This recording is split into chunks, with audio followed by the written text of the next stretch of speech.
La procesión avanzaba lentamente por las calles empedradas de la ciudad, mientras el sol del atardecer teñía de oro los muros antiguos y las torres de la iglesia principal. Las campanas repicaban con solemnidad, y el murmullo devoto de las oraciones parecía envolverlo todo en una atmósfera de santidad forzada, como si la fe allí respirara por costumbre más que por convicción. En medio de aquella escena, donde cada paso estaba calculado y cada gesto debía corresponder a la perfección moral que la sociedad exigía, caminaba doña Lucía Albornoz, vestida con una mantilla negra que ocultaba la mitad de su rostro. A sus 25 años, los vecinos la contemplaban con admiración a la esposa perfecta, la mujer dócil y piadosa que encarnaba la pureza, el sacrificio y el silencio. Todos murmuraban su nombre con devoción, y más aún el de su marido, don Mateo Herrera, quien avanzaba junto a ella con porte de santo coronado.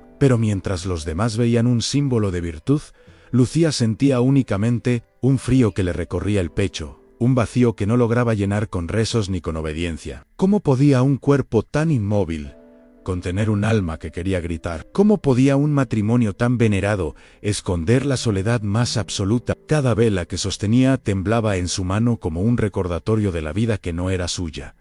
Y sin embargo, nadie lo notaba. Todos estaban demasiado ocupados venerando al hombre que, tras puertas cerradas, moldeaba su destino como si moldeara mármol duro, frío, perfecto. En aquel instante, mientras la procesión avanzaba hacia la iglesia, Lucía ignoraba que una verdad estaba a punto de abrir una grieta irreparable en su mundo de silencio. Una grieta que comenzaría con un cuaderno viejo, abandonado en una mesa polvorienta del barrio pobre, y con un verso que no debía haber leído jamás. La vida de Lucía transcurría como una liturgia interminable dentro de la casa de los Herrera, una mansión impecable, donde cada crucifijo, cada retrato solemne y cada objeto pulido parecía vigilarla, recordándole cuál era su deber al ser perfecta, ser dócil, ser sombra. Nada en aquel hogar estaba fuera de lugar, excepto ella misma. Su único refugio eran los libros, esos que su marido censuraba con fervor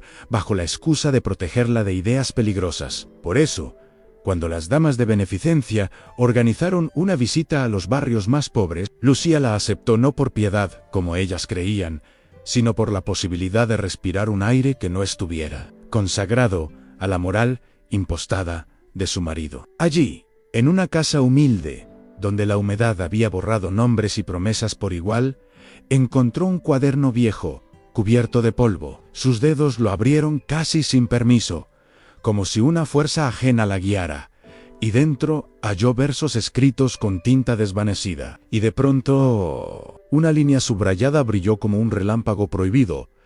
No hay pecado mayor que fingir ser luz, mientras se apaga el alma ajena. Lucía sintió un estremecimiento que no provenía del frío. Era como si aquellas palabras hubieran sido escritas para ella, como si alguien hubiera mirado detrás de su máscara sin conocerla. Preguntó con timidez quién era el autor, y las damas, horrorizadas, respondieron al unísono anés, blasfemo, Julián de la Cerna, aunque lo negaron con sus labios. Fue su miedo lo que encendió la curiosidad de Lucía. ¿Quién era ese hombre capaz de nombrar su dolor? ¿Quién era ese poeta que se atrevía a poner en verso lo que ella nunca había dicho en voz alta? No lo sabía aún, pero aquel cuaderno sería la primera piedra de una historia que desafiaría su matrimonio, su fe y la estructura entera de una sociedad construida sobre mentiras. Y mientras cerraba el cuaderno con manos temblorosas, no imaginaba que, al seguir aquel hilo de tinta, terminaría frente a la casita de un poeta maldito, y frente a la verdad que transformaría su destino para siempre. Aquella noche, de regreso en la mansión de los Herrera, Lucía no pudo conciliar el sueño. En su habitación, ordenada con precisión casi monástica, las sombras proyectadas por los candelabros parecían bailar con una vida propia, como si los versos que había leído en el cuaderno viejo hubieran despertado algo que llevaba años dormido. Cada palabra volvía a ella con insistencia, golpeando suavemente las paredes de su mente en fingir ser luz, apagar el alma ajena. ¿Acaso eso no describía exactamente su existencia? Se levantó con suavidad, no queriendo que el crujido de las tablas del piso alertara a su esposo, y caminó hacia la biblioteca. Allí, entre estantes de libros cuidadosamente seleccionados por don Mateo, intentó encontrar alguna referencia al poeta maldito del que todos parecían hablar con horror. Pero la biblioteca, como todo en esa casa, estaba diseñada para instruir a la mente dentro de los límites de la obediencia. Nada había de Julián de la Serna, ni siquiera un fragmento. Sin embargo, esa ausencia no la detuvo. Al contrario, la empujó aún más hacia la búsqueda. Al día siguiente, bajo el pretexto de entregar donaciones en la imprenta de un barrio pobre, pidió discretamente a un joven tipógrafo si tenía alguna obra de autores locales. Su voz temblaba, pero sus ojos ardían con una determinación nueva. El joven, desconfiado al principio, entendió enseguida de quién hablaba y le entregó una hoja suelta con un poema sin firma, aunque la letra era inconfundible. Ese pequeño acto de rebeldía, llevar un poema prohibido escondido bajo su chal, fue el primer ladrillo que se desprendió del muro que la mantenía encerrada. Y aunque todavía no lo sabía, ese ladrillo ya había abierto una grieta que cambiaría para siempre su vida. En aquel instante, mientras avanzaba por la calle tratando de ocultar la hoja como si fuera un tesoro o un veneno, algo en su interior murmuró una frase que nunca antes se había permitido pensar. No quiero volver a vivir en silencio. Pasaron varios días hasta que finalmente logró reunir el valor y la oportunidad para seguir el rastro de Julián de la Serna hasta la orilla del río. Era una noche sin luna, en la que el agua parecía tragarse cualquier reflejo de luz, como si la oscuridad quisiera protegerla de la mirada de los santos y de los pecadores por igual. Lucía caminó envuelta en un velo oscuro, ocultando su rostro y su identidad, no solo por miedo al escándalo, sino también por la extraña sensación de estar haciendo algo que pertenecía únicamente a ella, algo secreto, íntimo, casi sagrado. La casita del poeta apareció entre los árboles tan pequeña, ligeramente inclinada, con una ventana iluminada que dejaba ver el contorno de pilas de libros desordenados. El corazón de Lucía golpeó con una fuerza que jamás había sentido. Tocó suavemente la puerta, y al abrirse, una nube de olor a tinta fresca y papel viejo la envolvió. Julián estaba allí, con el cabello un poco despeinado y los ojos brillantes de desvelo. La miró con una ironía leve, como quien observa una contradicción viviente en una dama de sociedad, temblorosa y pura en apariencia, curiosa y hambrienta de verdad en el fondo.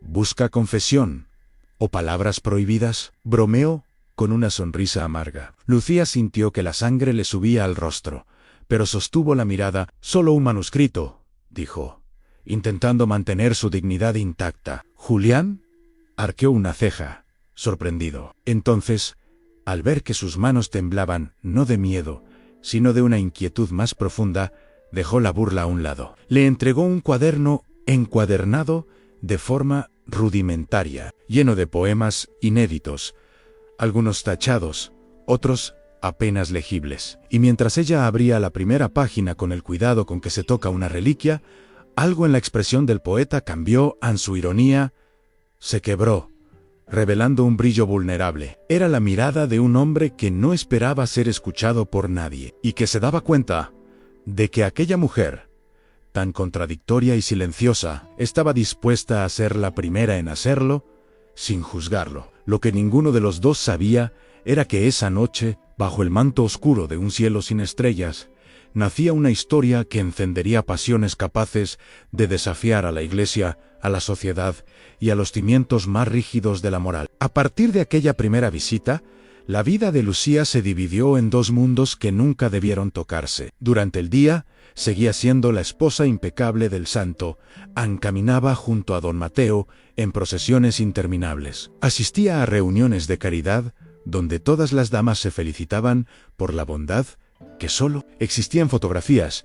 Ocupaba su lugar en la mesa larga de la mansión como un adorno más, sin voz ni deseo propios. Pero por las noches, cuando las luces de la casa se apagaban y los crucifijos parecían observarla con un brillo inquisidor, Lucía escapaba en silencio, deslizándose por los pasillos como un fantasma. Su destino era siempre el mismo: a la casita del poeta, ese refugio pobre pero vivo, donde las palabras tenían filo, alma y propósito. Allí, entre el desorden de libros y el murmullo constante del río, ella descubría por primera vez que podía hablar sin miedo a ser corregida. Julián la escuchaba con una atención que ningún confesor, esposo ni sacerdote le había dado jamás.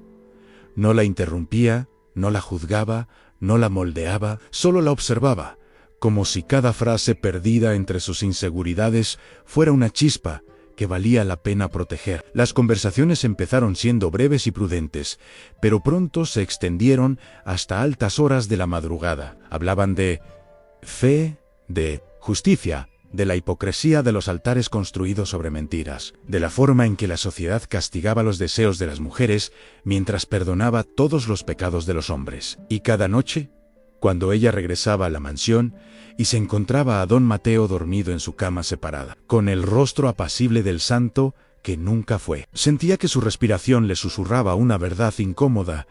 A vivir así, callada, obediente, anulada, era tan pecado como cualquier transgresión que la Iglesia condenaba. Lo que había comenzado como curiosidad literaria estaba transformándose en un fuego lento, uno que quemaba sin destruir, sino revelando la forma verdadera de su alma. No tardó mucho en surgir lo inevitable, la intimidad peligrosa que se crea cuando dos personas se ven a través de sus heridas. Lucía, que jamás había sido mirada como una mujer con deseos y pensamiento propio, descubrió en los ojos de Julián un reflejo distinto al que veía en los salones y en la casa de su esposo, mientras don Mateo la trataba como un símbolo, la esposa perfecta que reforzaba su aura de pureza.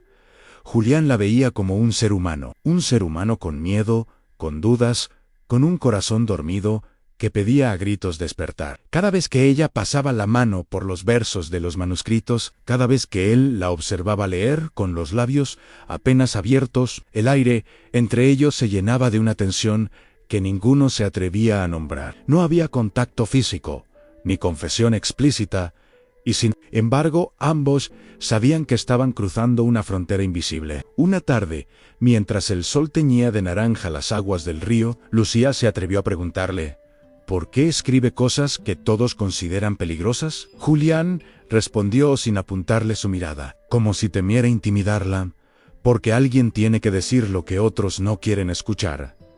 Ella sintió que aquellas palabras no solo hablaban de él, sino de ella. Fue entonces cuando la primera chispa de amor silenciosao, intensao, se encendió entre ambos. Un amor que no nació de besos ni de caricias, sino de la complicidad de dos almas que se reconocían en su propia soledad. Pero mientras este vínculo se fortalecía, en el otro lado de la ciudad don Mateo empezaba a sospechar que su esposa ya no era la presencia sumisa que obedecía a cada gesto con la docilidad de un rezo. El cambio era sutil, una mirada prolongada, un silencio menos resignado, una tenue luz en sus ojos que antes no existía. Y aunque el santo no sabía aún el origen de esa transformación, algo en su instinto, corrompido por el control y el orgullo, le decía que debía recuperar su dominio antes de que fuera demasiado tarde. Sin saberlo, Lucía y Julián estaban caminando hacia la tormenta que definiría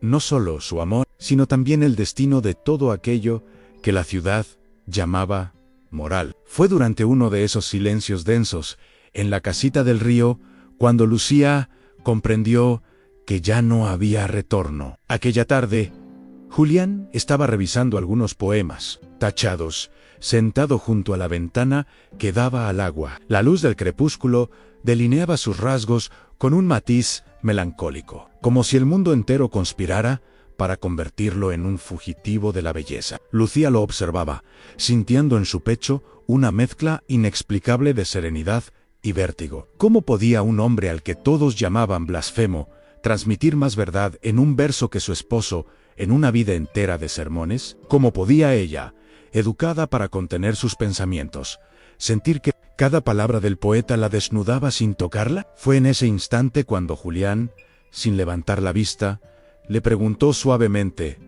¿qué ve cuando me mira así? Lucía trastabilló en su interior, Nadie le había hecho esa pregunta jamás. Nadie se había interesado por lo que ella veía, pensaba o deseaba. Trató de responder, pero las palabras se estrellaron contra la barrera de años de silencio impuesto. Él finalmente levantó la mirada, y cuando sus ojos se encontraron, algo se abrió en ella. Algo que llevaba toda la vida manteniendo bajo llave. No fue una declaración de amor, ni una confesión poética, fue un instante en el que sus almas parecieron reconocerse como iguales. Aunque el mundo entero insistiera en que pertenecían a esferas opuestas, de pronto, el crujido de una rama afuera los sobresaltó. Julián apagó la lámpara con rapidez. Lucía sintió un estremecimiento de pánico, pero cuando miraron por la ventana, no había nadie, tan solo el viento, chocando contra los árboles. Era una advertencia silenciosa, una señal de que la sombra de don Mateo, o la sombra del juicio social, estaba más cerca de lo que creían. Y aún así, en lugar de alejarse, Lucía se quedó un momento más, respirando el aire cargado de tinta, libertad y peligro. Cada paso que daba hacia la mansión, después de esas visitas, le parecía más irreal que el anterior. En su propia casa, se sentía extraña, ajena. En la casita del poeta, una extraña paz la abrazaba. Esa paz que solo encuentran los que comienzan a recordar quiénes son. Las sospechas de don Mateo no tardaron en crecer, no por pruebas, porque Lucía era demasiado cuidadosa, sino por el fino instinto de los hombres que han construido su poder sobre el control absoluto. Él conocía el silencio de su esposa como quien conoce el sonido de sus propios pasos, y comenzó a notar fisuras en ese silencio. Ya no obedecía con la misma rapidez, ya no bajaba la mirada, empezaba a hacer preguntas. Pequeñas, sí, pero peligrosas. Una noche, mientras cenaban en aquella mesa larga donde solo se escuchaba el tintineo de los cubiertos, don Mateo mencionó con aparente casualidad que el obispo planeaba una campaña contra los corruptores del pensamiento, entre los cuales destacó con dureza el nombre de Julián de la Cerna. Observó el rostro de Lucía, esperando ver horror o indignación moral. Lo que vio fue un parpadeo más prolongado de lo normal, un silencio demasiado profundo, un signo minúsculo, pero suficiente. Él sonrió. Una sonrisa, dura como una espada envainada. Esa misma noche, cuando Lucía ya dormía, don Mateo bajó al despacho y releyó varias cartas que guardaba bajo llave. Documentos que demostraban que no solo conocía los movimientos de Julián, sino también su creciente influencia en la ciudad. Una furia contenida le nubló la mirada. «No permitiré que un poeta destruya mi obra», murmuró entre dientes. A la mañana siguiente, redobló su vigilancia. Comenzó a retirar libros de la biblioteca, au interrogar discretamente a las criadas, a indagar sobre las actividades de Lucía bajo la excusa de protegerla de tentaciones impías. Cada control, cada restricción, cada gesto de dominio era un recordatorio de la jaula invisible en la que ella vivía. Sin embargo, lo que él no sabía, lo que jamás imaginó, era que su esposa ya había cruzado la frontera que define la obediencia. Dentro de Lucía, algo había despertado, en una voz tenue pero firme, una voz que llevaba años pidiendo nacer. Y mientras don Mateo hacía planes para fortalecer su reputación religiosa, su esposa planeaba en silencio cómo proteger al hombre cuya mera existencia había encendido la chispa que ella creía extinguida para siempre. La tormenta era inevitable, y ambos, sin saberlo, avanzaban hacia el punto donde la verdad ya no podría ocultarse bajo ninguna sotana, ni bajo ningún voto matrimonial. Los días siguientes se convirtieron en un juego peligroso de apariencias. Lucía seguía cumpliendo sus deberes como esposa ejemplar, asistiendo a misas, repartiendo canastas de alimentos ante fotógrafos y escuchando interminables discursos sobre virtud. Pero algo en su mirada había cambiado. En su silencio ya no era obediencia, sino resistencia. Empezó a observar a su esposo con ojos nuevos, preguntándose cuántas de sus alabadas obras de caridad escondían intereses ocultos, cuántas de sus decisiones estaban teñidas de ambición disfrazada de santidad. Una tarde, mientras él estaba de viaje, supervisando una nueva capilla para huérfanos, Lucía decidió ordenar su despacho a petición de las criadas, quienes no se atrevían a mover un solo papel sin autorización. Lo que comenzó como una tarea inocente, pronto se convirtió en una búsqueda involuntaria, casi guiada por un instinto que ella misma no comprendía. Entre documentos cuidadosamente archivados, encontró una carpeta más pesada que las demás, cerrada con una cinta de cuero. No supo explicar por qué sus dedos la abrieron con tanto cuidado, como si temiera liberar algo oscuro. Dentro, descubrió cartas firmadas por nombres respetados en la vida religiosa de la ciudad, todas agradeciendo a don Mateo por su discreción en el caso del sacerdote Almenara, un nombre que resonó en su mente como un eco desconocido. A medida que leía, el horror crecía. Testimonios comprados, silencios obligados, dinero desviado bajo el pretexto de obras piadosas, promesas de ascenso dentro de la jerarquía eclesiástica, todo sostenido por una red de favores que su esposo manejaba como un titiritero sagrado. Y en medio de esas cartas, una más reciente destacaba como una llama en la oscuridad, en una misiva dirigida al obispo, escrita de puño y letra por don Mateo, pidiendo la censura inmediata y el aislamiento social de Julián de la Serna, a quien describía como un enemigo de la moral, un corruptor, un peligro para la fe. Lucía sintió como su respiración se hacía cada vez más agitada. No era solo la corrupción lo que la destrozaba, era la confirmación de que el hombre que todos veneraban estaba usando su poder para destruir a quien, por primera vez, había mostrado ternura hacia su alma. Aquella carpeta no era un simple conjunto de documentos. Era la prueba de que su vida entera había sido construida sobre un altar de mentira. El descubrimiento quemaba en el pecho de Lucía como un hierro candente. Toda su educación, sus años de obediencia, su fe inculcada en la infalibilidad de los hombres de Dios, se desmoronaban como un templo sin cimientos. Caminó por el despacho con los documentos apretados contra su pecho, sintiéndose al borde de un abismo. Cada carta que leía era un golpe más contra la imagen del esposo santo. Y lo peor era saber que este no era un error aislado, era un sistema, un entramado de silencios comprados, abusos ocultos, manipulaciones encubiertas bajo la luz suave de los candelabros religiosos. Pero lo que más la desgarró fue encontrar, al fondo del folder, un borrador de propuesta para una cruzada de pureza moral que sería encabezada por ella. Allí, entre las palabras dulces y piadosas,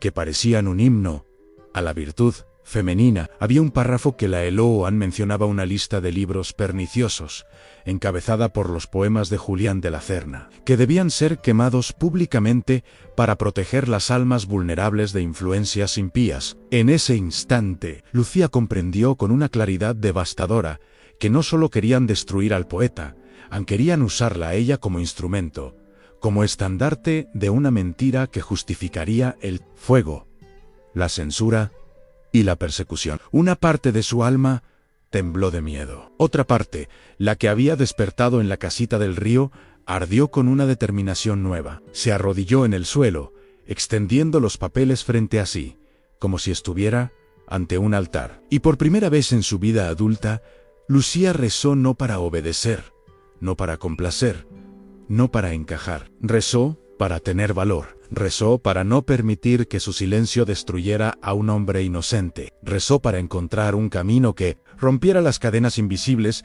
que la habían mantenido dócil toda la vida. Al levantarse, sus ojos ya no eran los de una esposa sometida, sino los de una mujer que había visto la verdadera naturaleza del poder.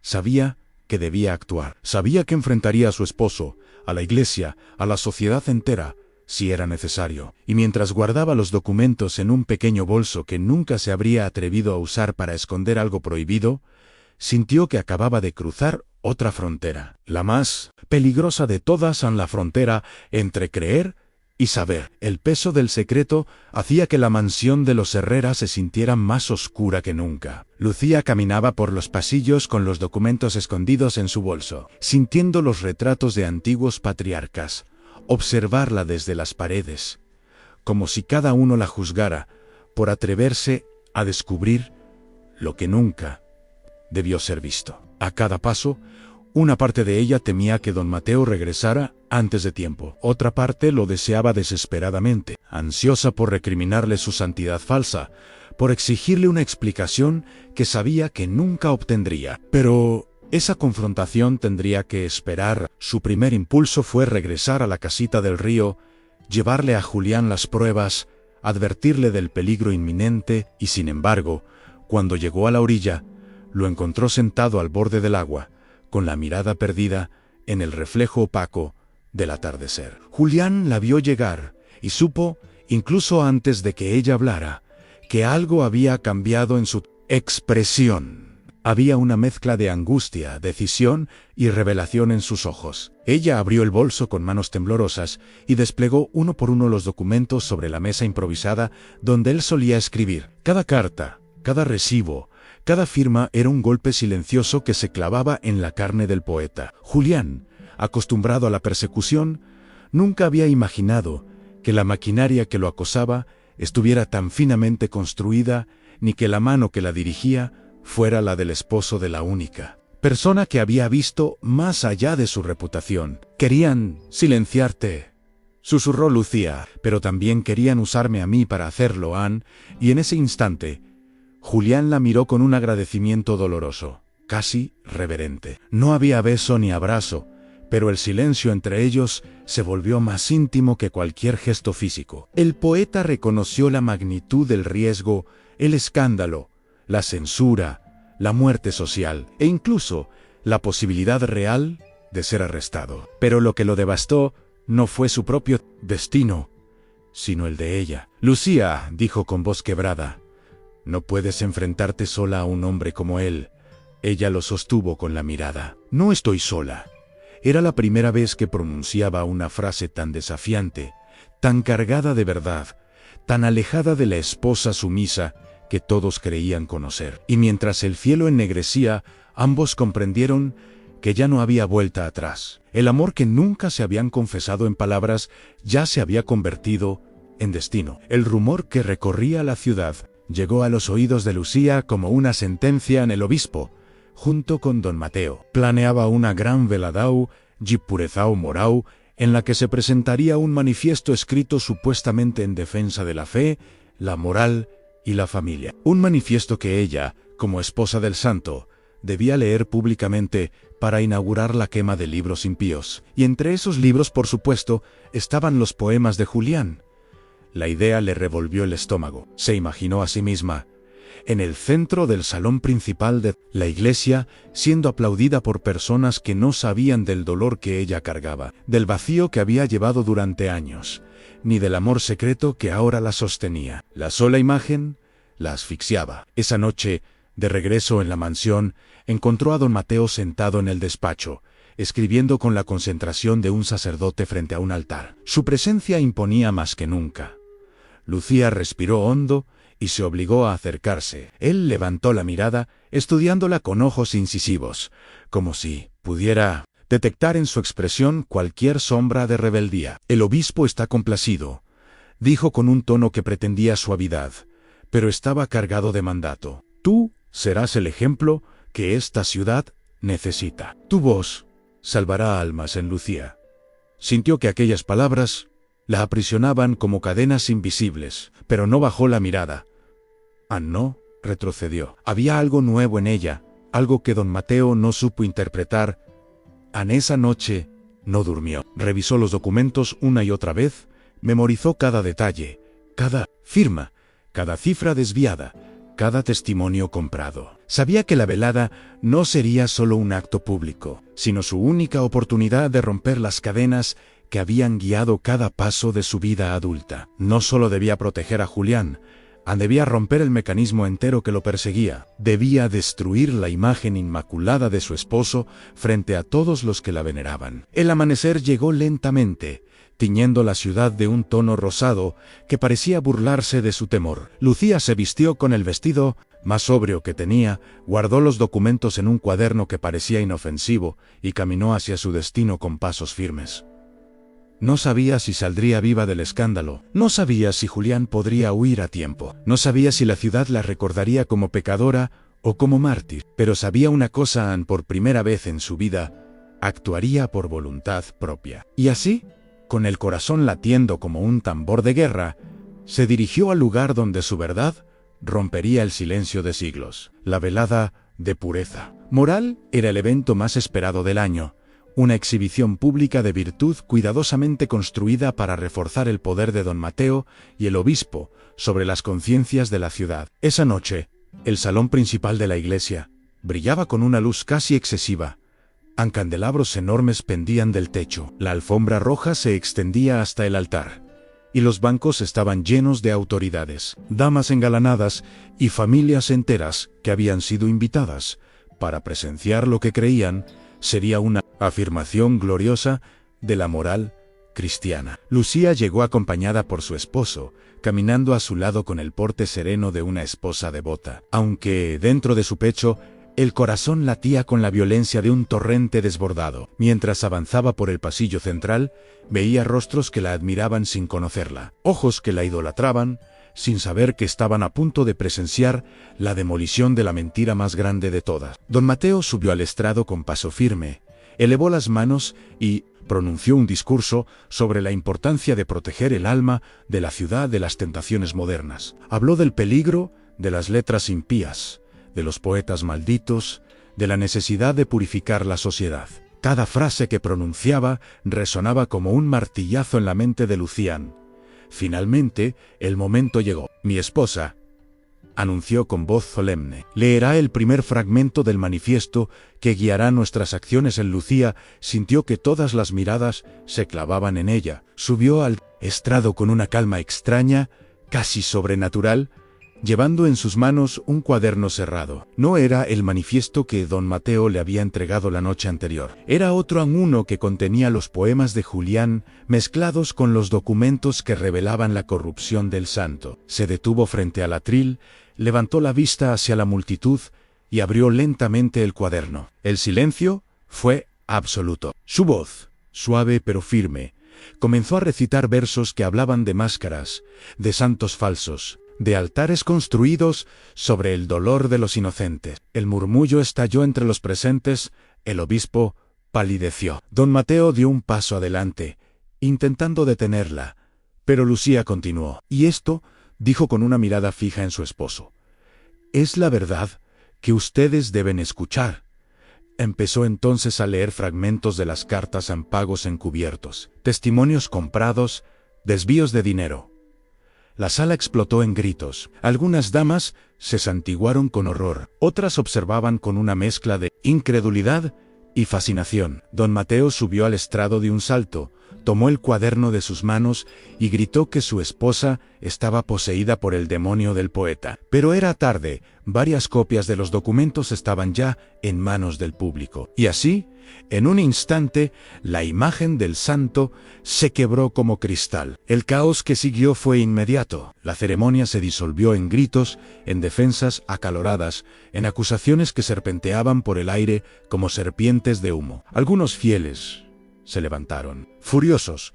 Otros permanecieron petrificados por la vergüenza o por el desconcierto. El obispo intentó imponer orden, pero su voz se perdió entre los murmullos que crecían como un enjambre. Don Mateo, en un intento desesperado por salvar su reputación, señaló a Lucía con ojos desorbitados y proclamó que estaba bajo la influencia de un corruptor. Pero la semilla de la duda ya había germinado en la asamblea. ¿Cómo podía una mujer tan devota, tan silenciosa, tan ejemplar, inventar documentos tan precisos? ¿De dónde habría obtenido información tan íntima si no existieran? Si no fueran reales? Lucía fue escoltada fuera del templo por dos damas, horrorizada. Pero ella caminó con la cabeza en alto, sintiendo que por primera vez sus pasos eran verdaderamente suyos. Sabía que había desatado una tormenta que no podría controlar. Sabía que don Mateo la perseguiría con toda la fuerza de su poder herido. Pero también sabía que había dicho la verdad. Esa noche, en lugar de esconderse, caminó por las calles a plena luz de los faroles, desafiando a quienes la miraban con desprecio. Caminó hasta la casita del río, donde encontró a Julián guardando apresuradamente sus manuscritos en una maleta desgastada. Él la miró con un terror que no era por sí mismo, sino por ella, Lucía. Ya saben, vendrán por mí, vendrán por ti. Ella respiró hondo. Déjalos venir, respondió con una serenidad que lo desarmó por completo. Julián se acercó a ella, sin atreverse a tocarla. Si cruzas esta puerta, no habrá vuelta atrás. No serás la esposa del santo. Serás la mujer que eligió al pecador. Ana Lucía lo miró con una valentía que jamás había sentido. Prefiero ser la mujer de un hombre que dice la verdad, que la santa de uno que miente en nombre de Dios. Y cruzó el umbral. Fue un acto simple, sin música ni testigos, pero en su sencillez contenía el estallido de una vida nueva. Los días que siguieron fueron duros. La iglesia la condenó públicamente. Su familia la desheredó. La ciudad la señaló como adúltera, como loca, como ingrata. Vivió en pobreza, con la reputación destrozada, y sin embargo, nunca se sintió tan libre. Ella y Julián escribían juntos, clandestinamente, panfletos y poemas que se esparcían por las manos de quienes necesitaban escuchar una verdad distinta a la que los altares repetían. Con el tiempo, las palabras de la dama caída comenzaron a circular como un susurro de esperanza. Y así, aunque no obtuvieron gloria ni perdón social, encontraron la única bendición que les importaba en la vida verdadera, aquella en la que palabra, fe y deseo apuntaban al mismo lugar, el lugar que habían elegido juntos. Si esta historia te conmovió con su mezcla de amor prohibido, valentía silenciosa y verdades que rompen máscaras, te invito a apoyar este proyecto con un me gusta. Cada clic tuyo ayuda a que podamos seguir creando relatos como este, intensos, humanos, llenos de drama y emociones profundas que conectan con quienes buscan algo más que entretenimiento. Tu apoyo impulsa la creación de historias que revelan las contradicciones de épocas rígidas, los sacrificios de las mujeres invisibles y la fuerza de los corazones que se atreven a desafiarlo todo. Gracias por acompañar esta narrativa hasta el final, por sentirla, por vivirla a través de cada palabra. Si disfrutas de historias que mezclan pasión, injusticia, amor secreto y decisiones capaces de cambiar destinos, te invito a suscribirte a este canal y activar la campanita. Cada semana encontrarás nuevos relatos, llenos de suspenso, romance y personajes inolvidables que desafían su tiempo para encontrar la verdad de su corazón. Comparte este video con quienes aman los dramas históricos, las emociones intensas y las tramas que dejan huella. Ayúdanos a construir una comunidad donde el arte de narrar sea un refugio para todos los que buscan historias que conmueven, inspiran y perduran.